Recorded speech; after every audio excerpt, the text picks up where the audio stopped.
This week's Super Senior has lived a chaptered life. And as Joe Carroll found out, his history is one about love, loss, and so much in between.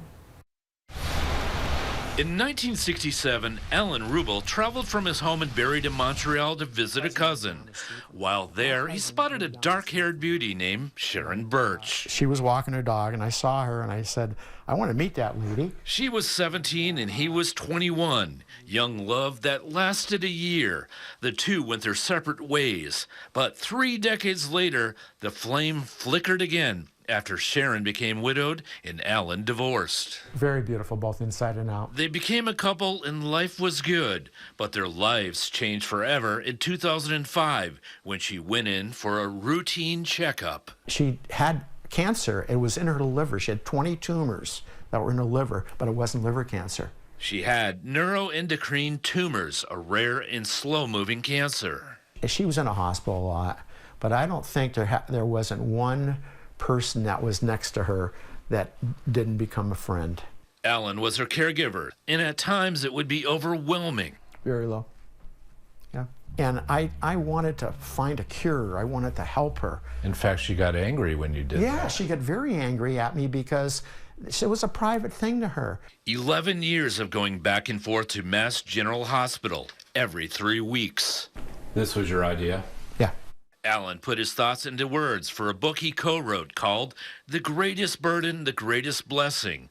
The collections released this summer include his story along with observations of 43 other caregivers. They have one thing in common.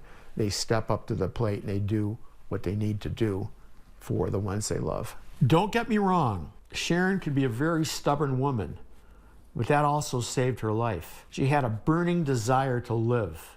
I would have done things differently at times, but as a caregiver, I need to remember that this was her disease, not mine.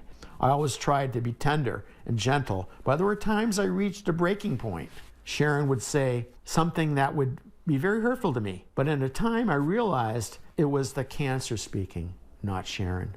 The book is not how to be a caregiver, but stories from caregivers like Brenda and Lee Roy, parents of Travis Roy. And yeah, there's some hard times and it's not fun, but Travis's lifetime dream was to play Division I college hockey.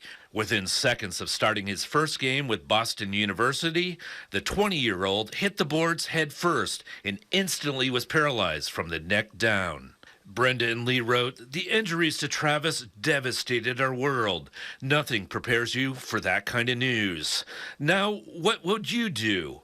What they did was start the Travis Roy Foundation. He took that terrible situation and raised millions of dollars to help other people in his situation. But Lee and Brenda were there supporting him and helping him. But the blessing was that he did something with his life after he was hurt.